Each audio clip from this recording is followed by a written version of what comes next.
Sandwich वाले की सफलता। एक बार की बात थी। दूर एक गांव में रोहन नाम का एक अनाथ लड़का रहा करता था। रोहन का कोई घर ना होने के कारण वो दिन भर मजदूरी का काम करता और रात के समय पेड़ के नीचे सो जाता था। उसे देखकर गांव के लोग तरह तरह की बातें करते थे। कुछ लोगों को उसकी दया भी आती थी। पता नहीं इस बेचारे का क्या होगा। बेचारा पढ़ा लिखा भी नहीं है और क्या पता इसकी जिंदगी में कभी शादी होगी भी या नहीं। लोगों के ताने सुन अब रोहन ने ठान लिया था कि वो कुछ न कुछ अच्छा करके सबकी बोलती बंद कर देगा। अब धीरे धीरे उसने अपने पास कुछ पैसे जमा कर लिए और एक छोटा सा घर किराए पर ले लिया। अब रोहन वहाँ समोसे बनाकर ट्रेन के यात्रियों को बेचा करता था। एक दिन वो ट्रेन में समोसे बेच रहा था। समोसे ले लो, समोसे, गर्मा गर्म समोसे। रोहन एक यात्री के पास जाकर, सर समोसे ले लो, गर्मा गर्म है सर। तभी वो यात्री रोहन से, बेटे मेरे पास मेरा सैंडविच है। ऐसा कहकर उस आदमी ने टिफिन में से सैंडविच निकाला। उसे देखकर रोहन ने उस आदमी से पूछा, ये क्या है सर? तभी वो यात्री रोहन से, ये सैंडविच है बेटा, क्या तुम खाना चाहोगे? नहीं नहीं सर, ये आपका है। उस आदमी ने रोहन के हाथ में सैंडविच दिया। रोहन ने संकोच के साथ सैंडविच खाया। सैंडविच बहुत ही टेस्टी था। वो सैंडविच की टेस्ट देखकर रोहन उस आदमी से, सर ये तो बहुत ही स्वादिष्ट है, क्या आप मुझे बता सकते हो ये कैसे बनाते हैं? उस आदमी ने रोहन की रिक्वेस्ट को मानकर उसे 2-3 सैंडविच के प्रकार बताए और उसे कैसे बनाते हैं उसकी सारी जानकारी भी बताई। वो आदमी रोहन को 1 घंटे तक विविध प्रकार के सैंडविच के नाम बताता रहा। रोहन भी बड़ा मन लगाकर उसकी सारी बातें सुन रहा था। सब समझकर रोहन ने उसका धन्यवाद किया और वहाँ से चला गया। रोहन अपने गांव में फिर से लौट आया और उसने लोगों से कुछ पैसे उधार में मांगे तो लोगों ने उसे पैसे देने से इनकार कर दिया। फिर रोहन ने अपने पास के कुछ पैसों से बीच बाजार में सैंडविच का एक ठेला लगाया। शुरुआत में गांव के लोग रोहन से, अरे भाई ये क्या है, हम सब तो ऐसा कुछ नहीं खाते। 2 दिन बाद 2 बच्चे उसके ठेले पर आए और रोहन से, भैया भैया हमें सैंडविच चाहिए। रोहन ने बच्चों को ताजी सब्जियों से अच्छा सैंडविच बना कर दिया और बच्चों ने जब वो सैंडविच खाया तो उन्हें सैंडविच बहुत पसंद आया। तभी बच्चे रोहन से, भैया ये सैंडविच तो बहुत ही अच्छा है, तुम्हें पसंद आया? हाँ भैया हमें सैंडविच बहुत पसंद आया। बच्चों ने घर जाकर अपने माँ पिताजी को बताया। उस दिन से रोहन की दुकान पर सैंडविच खाने के लिए भीड़ जमा होने लगी। अब रोहन ने अलग-अलग प्रकार के सैंडविच बनाना शुरू कर दिया और वो सैंडविच भी लोगों को बहुत पसंद आते थे। लोग बड़े चाव से सैंडविच खाया करते थे। जिन औरतों से सुबह टिफिन नहीं बन पाता था, अब वो बच्चों को टिफिन में सैंडविच खरीद कर देने लगी थी। सैंडविच सब्जियों से बने होने के कारण सेहतमंद थे। बच्चों से लेकर बूढ़े लोगों तक रोहन का सैंडविच सबको बहुत पसंद था। कुछ ही दिनों में रोहन की अच्छी कमाई होने लगी। तभी रोहन ने गांव के जरूरतमंद युवकों को ट्रेनिंग देकर उन्हें सैंडविच बनाना सिखाया और उन्हें तनख्वाह देकर आसपास के गांव में ठेले लगवा दिए। इससे उसका सैंडविच बहुत फेमस हुआ। कुछ ही सालों में रोहन ने अपना अच्छा बड़ा घर बनवाया और शादी भी की। वो अब बहुत ही खुश था। उसे देखकर गांव वाले भी बहुत खुश हुआ करते थे। मगर रोहन को हमेशा एक चीज महसूस हुआ करती थी। एक दिन रोहन खुद से, मुझे जिस व्यक्ति ने रास्ता दिखाया उस व्यक्ति का मुझे नाम तक नहीं पता, मुझे तो वो कहाँ रहते हैं ये भी नहीं पता। ये बात उसे हमेशा मन ही मन खाए जा रही थी। एक दिन रोहन शहर गया हुआ था।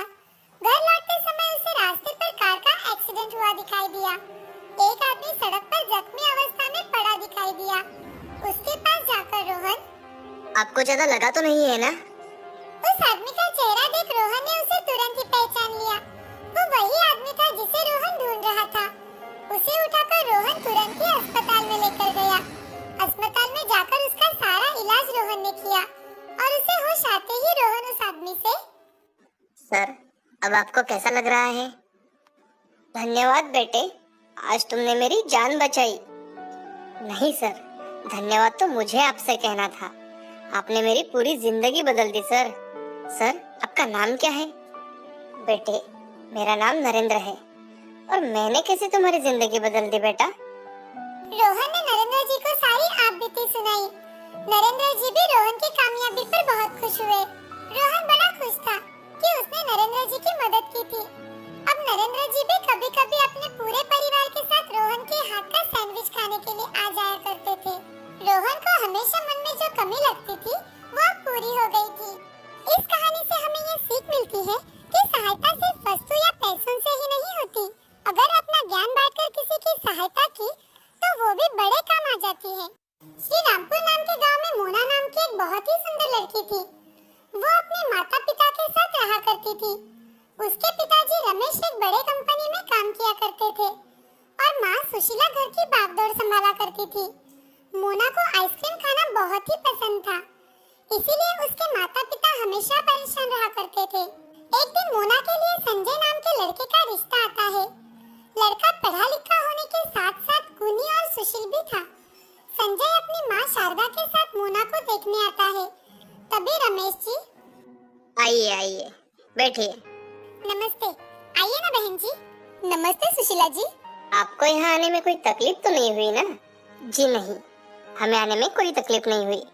सुशीला बहन, लड़की को बुलाइए ना। मैं तो लड़की को देखने के लिए कब से बेताब हूँ। जी शारदा जी, अभी बुलाती हूँ। ऐसा कहकर सुशीला मोना को आवाज देती है। मोना, बेटी मोना। जैसे ही मोना बाहर आती है, सभी उसकी ओर देखने लगते हैं। मोना दिखने में बहुत खूबसूरत थी। संजय मोना को देखता है तो उसे देखता ही रह जाता है। उसे मोना बहुत पसंद आती है। मोना सबके सामने आकर चाय नाश्ता देती है और उनके सामने बैठ जाती है।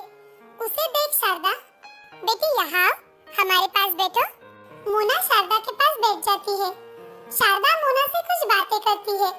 तभी घर वाले मोना और संजय को अकेले बात करने के लिए भेज देते हैं। संजय मोना से, जी आपको क्या काम करने में रुचि है? वैसे तो मैं सभी काम करती हूँ, मगर मेरा सबसे फेवरेट काम है ऑफिस का काम। मुझे ऑफिस का काम करना बहुत अच्छा लगता है। और आपको खाने में क्या पसंद है? मुझे खाने में तो आइसक्रीम बहुत पसंद है। मैं सुबह शाम आइसक्रीम खा सकती हूँ। अच्छा, आइसक्रीम आपको इतनी पसंद है? जी। संजय और मोना थोड़ी देर के लिए बातें करते हैं और नीचे आते हैं। तभी सुशीला मोना से, बिटिया तुम्हें लड़का पसंद तो है ना? मोना शर्माकर वहाँ से चली जाती है। तभी शारदा अपने बेटे संजय से, तुम्हें लड़की पसंद है संजय? हाँ माँ। संजय के हाँ कहते ही सुशीला सभी का मुंह मीठा करती है। कुछ ही दिनों बाद संजय और मोना की शादी हो जाती है। शादी के बाद सब सही चल रहा था, मगर मोना की आइसक्रीम खाने की आदत ससुराल में नहीं छूट पाई थी। ये देख शारदा चिंतित रहने लगी। शारदा एक दिन मोना से, अरे बहू, थोड़ा आइसक्रीम कम खाया करो। हमारे घर में दूसरा भी कुछ खाने के लिए बनता है, उसे खाया करो। सासू माँ, आइसक्रीम से ज्यादा अच्छी चीज तो इस दुनिया में है ही नहीं। मैं हर रोज आइसक्रीम खा सकती हूँ। हाँ वो तो दिखता है, मगर तुम्हें पता भी है इसे खाने से क्या क्या नुकसान होते हैं? सासू माँ, इसके नुकसान के बारे में क्यों सोचती हो आप? ये सोचिए ना, बनाने वाले ने क्या चीज बनाई है जिसे कितना भी खाओ मन ही नहीं भरता। बहू, जब तुम्हें जुकाम, मोटापा या फिर सिर दर्द होगा ना, तब पता चलेगा। जबकि तब देखेंगे सासू माँ। मैं तो इस दुनिया में आइसक्रीम खाने के लिए ही आई हूँ। मैं तो हर रोज आइसक्रीम खाऊंगी। तुमसे तो बात करना ही बेकार है। जाने दो, मैं मेरा काम करती हूँ। शारदा वहाँ से चली जाती है। शारदा बेचारी आए दिन अपने बहू को बहुत समझाती है, मगर मोना उसकी बातों पर ध्यान ही नहीं देती और अपनी सास की बातें टाल देती थी। उस पर किसी भी बात का कोई असर नहीं होता था। वक्त बीतते जाता है। धीरे धीरे मोना के दांतों में दर्द शुरू हो जाता है, मगर मोना उस बात पर ध्यान ही नहीं देती और आइसक्रीम खाती रहती है। धीरे धीरे उसका वजन बहुत बढ़ जाता है। उसका बढ़ता हुआ वजन देख संजय एक दिन मोना से, अरे मोना, जरा खुद की ओर तो देखो, कितनी मोटी लग रही हो तुम। संजय जी, आप और आपकी मम्मी हमेशा मेरे पीछे ही पड़े रहते हैं। मैं इतनी सी मोटी क्या हो गई? आप तो मुझे बहुत बोलने लगे हैं। मैं तो हर रोज आइसक्रीम खाऊंगी। मोना, तुम्हें आइसक्रीम खाना थोड़ा कम कर दो, नहीं तो तुम्हें शुगर और हार्ट की बीमारी हो जाएगी। आप खामखा ही इतना डर रहे हैं। मुझे कुछ नहीं हुआ है। अरे मोना, मैं तो तुम्हारे अच्छे के लिए कह रहा हूँ ना। आप मेरी टेंशन मत लो। मुझे कुछ नहीं हुआ है। ठीक है, चलो मैं ऑफिस जा रहा हूँ। जी। संजय ऑफिस के लिए निकल जाता है। मोना दोपहर के समय आइसक्रीम खाते हुए सीढ़ियों से नीचे उतर रही थी। तभी उसे अचानक से चक्कर आ गए और वो सीढ़ियों से नीचे गिर जाती है। सास मोना को इस हालत में देखकर बहुत डर जाती है। वो जल्दी से संजय को फोन करती है और खुद मोना को उठाकर अस्पताल में लेकर चली जाती है। थोड़ी ही देर में संजय अस्पताल में पहुंच जाता है। डॉक्टर उसकी जांच पड़ताल करके उसके कुछ टेस्ट करते हैं। उस टेस्ट में डॉक्टर को मोना का शुगर लेवल बढ़ा हुआ दिखाई देता है। ये देख डॉक्टर बाहर आते हैं। तभी संजय डॉक्टर से, क्या हुआ डॉक्टर साहब, मेरी पत्नी ठीक तो है ना? जी, उनका शुगर लेवल बहुत बढ़ गया है, इसलिए उनको चक्कर आ रहे हैं। डॉक्टर साहब, मेरी बहू हर रोज आइसक्रीम खाती है और यूँ कहिए ना कि उसे आइसक्रीम के सिवा कुछ भी अच्छा नहीं लगता। शायद इनके आइसक्रीम की आदत ही इनकी शुगर लेवल बढ़ने का कारण है। अगर आप उन्हें सही सलामत चाहते हैं तो आपको उनकी ये आदत छुड़वानी होगी। जी डॉक्टर, मैं उसे कभी भी आइसक्रीम खाने नहीं दूंगा। ऐसा कहकर संजय मोना से मिलने के लिए उसके कमरे में चला जाता है।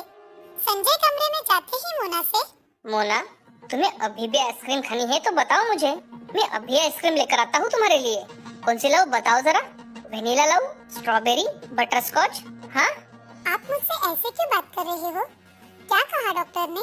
तुम्हारी ज्यादा आइसक्रीम खाने की वजह से तुम्हें शुगर की बीमारी हो गई है और अब तुम आइसक्रीम तो क्या मीठा तक नहीं खा सकती। क्या? संजय की बात सुनकर मोना जोर जोर से रोने लगती है। उसका रोना देख संजय मोना से, मोना, अब रोने से कोई फायदा नहीं है। हमने तुम्हें कितना समझाया मगर तुमने हमारी एक ना सुनी। मैं इस बात को लेकर नहीं रो रही। तो फिर तुम रो क्यों रही हो? मैं आइसक्रीम नहीं खा सकूंगी इसलिए रो रही हूँ। हे भगवान, क्या करूँ मैं तुम्हारा? ऐसा कहकर संजय मोना के साथ घर चला जाता है। ऐसे ही समय बीतता जाता है। मोना आइसक्रीम खाने की आदत छोड़ने की बहुत कोशिश करती है। उसके साथ ही वो प्राणायाम और डेली एक्सरसाइज भी करने लगती है। उससे उसका शुगर लेवल कम होने में मदद होती है।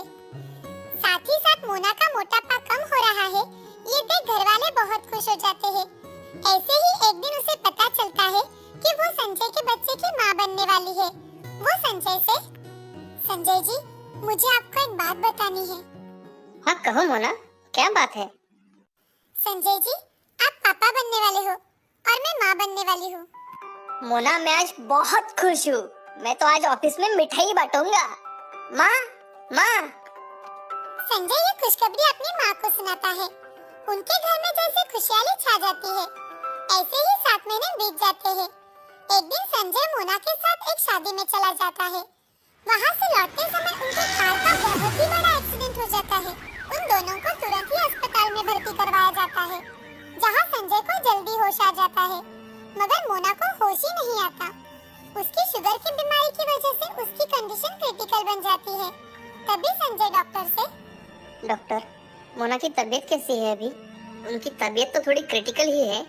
वो प्रेग्नेंट होने के कारण उसकी तबीयत ज्यादा खराब हो गई है और शुगर की वजह से उनकी ब्लीडिंग थमने का नाम ही नहीं ले रही।